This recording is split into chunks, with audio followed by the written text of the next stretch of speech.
ನಮಸ್ಕಾರ, ನಾನು ಅರ್ಪಿತಾ, ಲೋಕದರ್ಶನ ಡಿಜಿಟಲ್ ನಿಂದ. ವಾಲ್ಮೀಕಿ ನಿಗಮದ ಹಗರಣವನ್ನ ಖಂಡಿಸಿ ಬಿಜೆಪಿ ಇಂದು ಬೆಳಗಾವಿಯಲ್ಲಿ ಬೃಹತ್ ಪ್ರತಿಭಟನೆ ನಡೆಸಿದೆ. ಏನಿದು ಪ್ರತಿಭಟನೆ ನೋಡೋಣ ಬನ್ನಿ.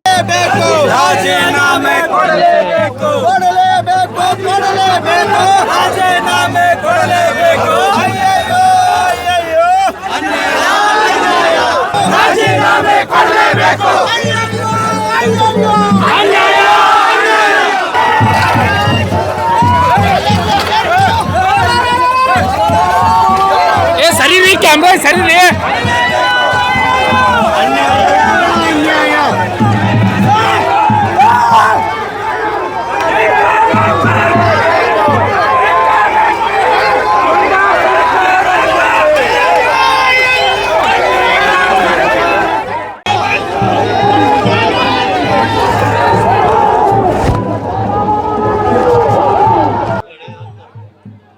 ಕರ್ನಾಟಕದಲ್ಲಿ ಇರುವಂತ ಕಾಂಗ್ರೆಸ್ ಸರ್ಕಾರ ಹೆಸರು ಬದಲಾವಣೆ ಮಾಡಬೇಕು.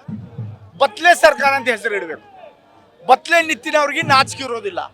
ಹಾಗೆ ನಾಚಿಕೆ ಇಲ್ಲದ ಸರ್ಕಾರ ಯಾವ್ದಿದ್ರ ಅದ ಡಿ.ಕೆ. ಶಿವಕುಮಾರ್ ಅವ್ರದ ಕಾಂಗ್ರೆಸ್ ಸರ್ಕಾರ. ಯಾಕಂದ್ರೆ 187 ಕೋಟಿ ಹಣದ ಹಗರಣ ಆಗಿಂದ ಸಿದ್ದರಾಮಯ್ಯ ಅವರು ಒಪ್ಕೊಂಡ ಅವ್ರಿಗೆ ಮಂತ್ರಿಮಂಡಲದಿಂದ ವಜಾ ಮಾಡ್ತಾರೆ. ಆದ್ರೆ ಡಿ.ಕೆ. ಶಿವಕುಮಾರ್ ಅವರು ವಾಪಸ್ ತಗೊಂಡ ನಾನು ಇಬ್ರು ಕೂಡಿ ನಾವು ಇಬ್ರು ಡಿಗ್ರಿ ಮುಗಿಸಿ ಬಂದೇವು. ಕಲ್ಲು ಹೆಂಗ್ ಮಾಡೋದು, ಭ್ರಷ್ಟಾಚಾರ ಹೆಂಗ್ ಮಾಡೋದು, ಭ್ರಷ್ಟಾಚಾರ ದುನಿಯಾದಾಗ ನಮ್ಮಷ್ಟು ದೊಡ್ಡವ್ರು ಯಾರು ಇಲ್ಲ.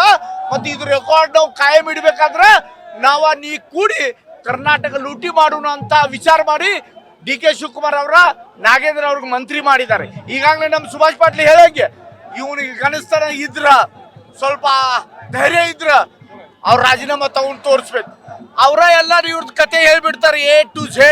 ಹೆಂಗೆ ಎಲ್ಲೆಲ್ಲಿ ATM ಹೇಗಿದೆ, ದಿಲ್ಲಿಗೆ ಹೇಗೆ ತರ ದುಡ್ಡು ಮುಟ್ಟಿದ್ವು, ಆಂಧ್ರ ಪ್ರದೇಶಕ್ಕೆ ಯಾವ ತರ ದುಡ್ಡು ಮುಟ್ಟಿದಾವೆ, ನಾಗೇಂದ್ರದ ಉಪಯೋಗ ಯಾವ ತರ ತಗೊಂಡಿದ್ದೇವೆ ಅಂತ ನಾಗೇಂದ್ರ ಬಾಯಿದಿಂದ ಕೇಳುವಂತ ಪರಿಸ್ಥಿತಿ ಜನರ ಮಟ್ಟ ಬರ್ತೈತೆ ಅಂತ ನಮಗೆ ಅನಿಸ್ತಾ ಇದೆ. ಆದ್ರೆ ಆ ಧೈರ್ಯ ತೋರಿಸುವಂತ ಕೆಲಸ ಈ ಮುಖ್ಯಮಂತ್ರಿ ಕೈಲಿ ಆಗೋದಿಲ್ಲ.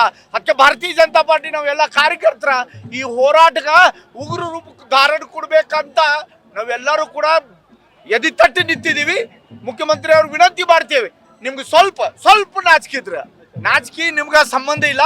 ನಿಮ್ಮ ಡಿಕ್ಷನರಿ ಒಳಗೆ ನಾಚಿಕೆ ಇಲ್ಲೇ ಇಲ್ಲ. ಭ್ರಷ್ಟಾಚಾರದ ಎಲ್ಲ ರೆಕಾರ್ಡ್ ಮುರಿದಿಟ್ಟಿದ್ದೀರಿ, ಮುಂದೂ ಅದೇ ಕೆಲಸ ಮಾಡೋರಿದ್ದೀರಿ. ಮತ್ತು ಇವ್ರು ಹೇಳ್ತಾರೆ 0% ಕರಪ್ಷನ್ ಟಾಲರೆನ್ಸ್ ಅಂತ, 0% ಟಾಲರೆನ್ಸ್ ಅಬೌಟ್ ಕರಪ್ಷನ್ ಅಂತ. ಅದನ್ನು ನಾನು ಜೋಡಿಸ್ಬೇಕು. ಅವ್ರ ಕರಪ್ಷನ್ ಇಲ್ಲದೆ ಸರ್ಕಾರ ಮಾಡಕ್ಕೆ ಸಾಧ್ಯ ಇಲ್ಲ ಅಂತ ನಾನ್ ಟಾಲರೆನ್ಸ್ ಅಂತ ಹೇಳ್ರ ಏನು ತಪ್ಪಿಲ್ಲ.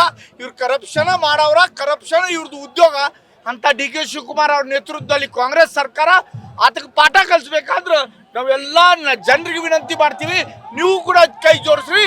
ಈ ನಾಲಾಯಕ್ ಸರ್ಕಾರ ಖಾಲಿ ಆಗೋ ಮಟ್ಟ ನಾವೆಲ್ಲರೂ ಕೂಡ ಬಿದಿಗೆ ನಿಂತ ಹೋರಾಟ ಮಾಡೋಣ ಅಂತ ಈ ಸಂದರ್ಭದಲ್ಲಿ ನಾವು ಭಾರತೀಯ ಜನತಾ ಪಾರ್ಟಿ ಕಾರ್ಯಕರ್ತರ ವಿನಂತಿ ಮಾಡ್ತಾ ಇದ್ದೀವಿ. ಕೂಡಿದ್ರಾಗ ಭ್ರಷ್ಟಾಚಾರದ ಪಾಲಾಗಿದಾರ. ಬ್ರಹ್ಮಾಂಡ ಭ್ರಷ್ಟಾಚಾರವನ್ನ ತೆಗೆದಿರ್ತಂತ ಅಂದಾಗ ಬೆದರಿಕೆ ಹಾಕಿದಾಗ ನಾಗೇಂದ್ರನವ್ರ ಮಂತ್ರಿ ಮಾಡಿದಾರ. ಇವ್ ರಾಜೀನಾಮೆ ತಗೊಂಡಾಗ ಅವ್ನು ಸತ್ಯಾಂಶ ಹೊರಗೆ ಬಿಡ್ತಾನ. ಆ ಮಂತ್ರಿ ಆಗಿಟ್ರಂದ್ರ ಆ ಬ್ರಹ್ಮಾಂಡ ಭ್ರಷ್ಟಾಚಾರ ಬಯಲು ಮಾಡ್ತಾನ ಅಂತ ಅವ್ನು ಮಂತ್ರಿ ಮಾಡಿದಾರು. ಇವತ್ತು ಅವ್ನು ಮಂತ್ರಿ ಮಂಡಳಿಯಿಂದ ವಜಾ ಮಾಡ್ಲ ಬೇಕಾದ್ರೆ ಅವ್ನು ನಾಗೇಂದ್ರ ಬಂದು ಮೀಡಿಯಾದವ್ರ ಮುಂದೆ ಸತ್ಯ ಹೇಳ್ತಾನ. ತೆಗೆದು ನೋಡ್ಲಿ ಬೇಕಾದ್ರೆ ಅವ್ನ ಇವತ್ತು ತಾಕತ್ತಿದ್ರೆ ಅವ್ನು ವಜಾ ಮಾಡಿ ನೋಡ್ಲಿ. ಬೇಕಾದ್ರೆ ನಿಮ್ಮ ಬ್ರಹ್ಮಾಂಡ ಭ್ರಷ್ಟಾಚಾರನ ಈ ನಾಗೇಂದ್ರನ ಇಡೀ ರಾಜ್ಯದ ಜನತೆ ಮುಂದೆ ಬಿಚ್ಚಿಡ್ತಾನು.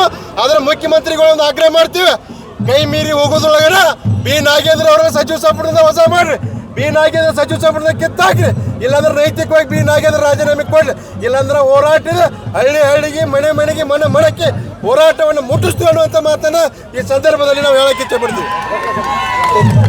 ವಾಲ್ಮೀಕಿ ಹಗರಣದ ವಿಚಾರವಾಗಿ ಬಿಜೆಪಿ ಮತ್ತು ರಾಜ್ಯ ಸರ್ಕಾರದ ನಡುವೆ ವಾಕ್ಸಮರ ಮುಂದುವರೆದಿದ್ದು, ಇಂದಿನ ಪ್ರತಿಭಟನೆಯಲ್ಲಿ 50ಕ್ಕೂ ಹೆಚ್ಚು ಬಿಜೆಪಿ ಕಾರ್ಯಕರ್ತರನ್ನು ಪೊಲೀಸರು ವಶಕ್ಕೆ ಪಡೆದಿದ್ದಾರೆ.